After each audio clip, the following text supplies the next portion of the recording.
Hejsan! Magnus Kupefjäll, GC Sverige. Nu ska vi prata om möjligheten att få en transparent avskärmning utav en lokal med en skjutdörrsautomatik.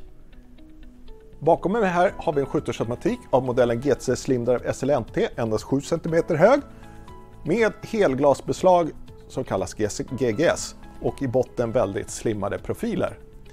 Så att upp till automatik, beslag och ner till har vi då små fina skenor som gör att glaset inte skyms och du får en transparent avskärmning.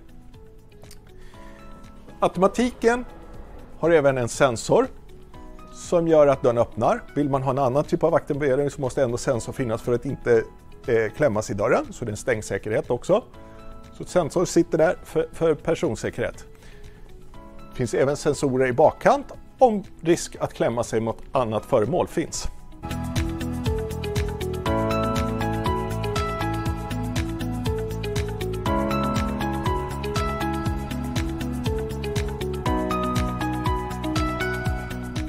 Har ni fler frågor om våra skjutdörrsautomatiker eller just den här lösningen så kan ni kontakta oss via gc.se eller per telefon.